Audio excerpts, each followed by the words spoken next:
At sinabi niya sa kanila, "Katotohanang sinasabi ko sa inyo, may ilan sa nangakatayong ito na hindi matitikman sa anumang paraan ang kamatayan hanggang sa makita nila ang kaharian ng Diyos na dumarating na may kapangyarihan." At pagkaraan ng 6 na araw, ay isinama ni Jesus si Pedro at si Santiago at si Juan, at sila'y dinalang bukod sa isang mataas na bundok, at siya'y nagbagong anyo sa harap nila. At ang kanyang mga damit ay nangagningning na nagsiputing maigi, na anupat sino mang magpapaputi sa lupa ay hindi makapagpapaputi ng gayon. At dooy napakita sa kanila si Elias na kasama si Moises, at sila'y nakikipag-usap kay Jesus. At sumagot si Pedro at sinabi kay Jesus, "Rabi, mabuti sa atin ang tayo'y dumito, at magsigawa kami ng 3 tabernakulo. Isa ang sa iyo, at isa ang kay Moises, at isa ang kay Elias." Sapagkat hindi niya nalalaman kung ano ang isasagot, sapagkat sila'y lubhang nangatakot. At dumating ang isang alapaap na sa kanila'y lumilim, at may isang tinig na nanggaling sa alapaap, "Ito ang sinisinta kong anak, siya ang inyong pakinggan." At karakarakay sa biglang paglingap nila sa palibot-libot, ay wala silang nakitang sino man, kundi si Jesus lamang na kasama nila. At habang nagsisibaba sila sa bundok, ay ipinagbilin niya sa kanila na sa kanino man ay huwag nilang sabihin ang kanilang nakita, maliban na pagka ang Anak ng Tao ay magbangong maguli sa mga patay. At kanilang iningatan ang pananalitang ito, na nangagtatanungan sila-sila kung ano ang kahulugan ng pagbabangong maguli sa mga patay. At tinanong nila siya na sinasabi, "Bakit sinasabi ng mga eskriba na kinakailangang pumarito muna si Elias?" At sinabi niya sa kanila, "Katotohanang si Elias ay pariritong mauna, at isasauli sa dati ang lahat ng mga bagay. At paanong nasusulat ang tungkol sa Anak ng Tao, na siya'y maghihirap ng maraming bagay at pawalang halaga? Datapwat sinasabi ko sa inyo, na naparito na si Elias, at ginawa din naman nila sa kanya ang anumang kanilang inibig, ayon sa nasusulat tungkol sa kanya." At pagdating nila sa mga alagad, ay nakita nilang nasa kanilang palibot-libot ang lubhang maraming mga tao, at ang mga eskriba ay nakikipagtalo sa kanila. At pagdakay ang buong karamihan, pagkakita nila sa kanya, ay nangagtakang mainam, at tinakbo siya na siya'y binati. At tinanong niya sila, "Ano ang ipinakikipagtalo ninyo sa kanila?" At isa sa karamihan ay sumagot sa kanya, "Guro, dinala ko sa iyo ang aking anak na lalaki na may isang espiritong pipi, at saan man siya alihan nito, ay ibinubuwal siya, at nagbububula ang kanyang bibig, at nagngangalit ang mga ngipin, at unti-unting natutuyo. At sinabi ko sa iyong mga alagad na siya'y palabasin, at hindi nila magawa." At sumagot siya sa kanila at nagsabi, "O lahing walang pananampalataya, hanggang kailan makikisama ako sa inyo? Hanggang kailan titiisin ko kayo? Dalhin ninyo siya rito sa akin." At dinala nila siya sa kanya, at pagkakita niya sa kanya, ay pagdakay pinapangatal siyang lubha ng espiritu, at siya'y nalugmok sa lupa, at nagpagulong-gulong na bumubula ang kanyang bibig. At tinanong niya ang kanyang ama, kailan pang panahon nangyayari sa kanya ito?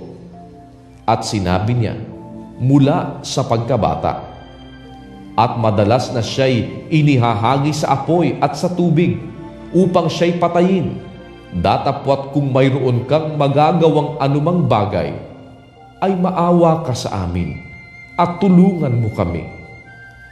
At sinabi sa kanya ni Jesus, kung kaya mo, ang lahat ng mga bagay ay may pangyayari sa kanya na nananampalataya. Pagdakay, sumigaw ang ama ng bata at sinabi, nananampalataya ako. Tulungan mo ang kakulangan ko ng pananampalataya. At nang makita ni Jesus na dumaragsang tumatakbo ang karamihan, ay pinagwikaan niya ang karumal-dumal na espiritu na sinasabi sa kanya, ikaw, bingi at piping espiritu, iniuutos ko sa iyo na lumabas ka sa kanya at huwag ka nang pumasok na muli sa kanya. At nang makapagsisigaw at nang siya'y mapangatal na mainam, ay lumabas siya at ang batay naging anyong patay. Ano pat marami ang nagsabi, siya'y patay.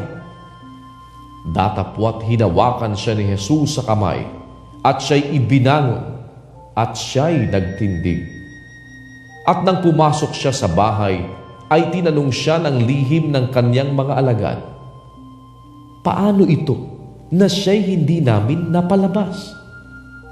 At sinabi niya sa kanila, ang ganito ay hindi mapalalabas ng anuman, maliban sa pamamagitan ng panalangin at pag-aayuno. At nagsialis sila roon at nangagdaan sa Galilea, at ayaw siyang sino mang tao'y makaalam niyaon, sapagkat tinuruan niya ang kanyang mga alagad at sa kanila'y sinabi, ibibigay ang anak ng tao sa mga kamay ng mga tao at siya'y papatay nila, at pagkapatay sa kanya ay siyang magbabangong muli pagkaraan ng 3 araw. Ngunit hindi nila naunawa ang sabing ito at nangatakot silang magsipagtanong sa kanya. At sila'y nagsidating sa Capernaum, at nang siya'y nasa bahay na, ay tinanong niya sila, ano ang pinagkakatuwiranan ninyo sa daan? Datapwat hindi sila nagsiimik, sapagkat sila ay nangagtalo sa daan kung sino ang pinakadakila. At siya'y naupo at tinawag ang 12, at sa kanila'y sinabi niya, kung sino man ang ibig maging una, ay siyang mahuhuli sa lahat at lingkod ng lahat. At kinuha niya ang isang maliit na bata at inilagay sa gitna nila, at siya'y kaniyang kinalong na sa kanila'y sinabi niya, ang sino mang tumanggap sa isa sa mga ganitong maliliit na bata sa aking pangalan, ay ako ang tinatanggap. At ang sino mang tumanggap sa akin, ay hindi ako ang tinatanggap, kundi yaong sa akin nagsugo. Sinabi sa kanya ni Juan, Guro, nakita namin ang isa na sa pangalan mo'y nagpapalabas ng mga demonyo, at pinagbawalan namin siya, sapagkat hindi sumusunod sa atin. Datapwat sinabi ni Jesus, huwag ninyong pagbawalan siya, sapagkat walang taong gumagawa ng makapangyarihang gawa sa pangalan ko na pagdakay makapagsasalita ng masama tungkol sa akin. Sapagkat ang hindi laban sa atin ay sumasa atin. Sapagkat ang sino mang magpainom sa inyo ng isang sarong tubig dahil sa kayo'y kay Kristo, katotohanang sinasabi ko sa inyo na hindi mawawala sa anumang paraan ang ganti sa kanya. At ang sino mang magbigay ng ikatitisod sa maliliit na ito na sumasampalataya sa akin, ay mabuti pa sa kanya kung bitinan ang kanyang leeg ng isang malaking gilingang bato at siya'y ibulid sa dagat. At kung ang kamay mo ay makapagpapatisod sa iyo, ay putulin mo. Mabuti pa sa iyo ang pumasok sa buhay na pingkaw kaysa may 2 kamay kang mapa sa impyerno, sa apoy na hindi mapapatay, na dooy hindi namamatay ang kanilang uod at hindi namamatay ang apoy. At kung ang paamoy makapagpapatisod sa iyo, ay putulin mo.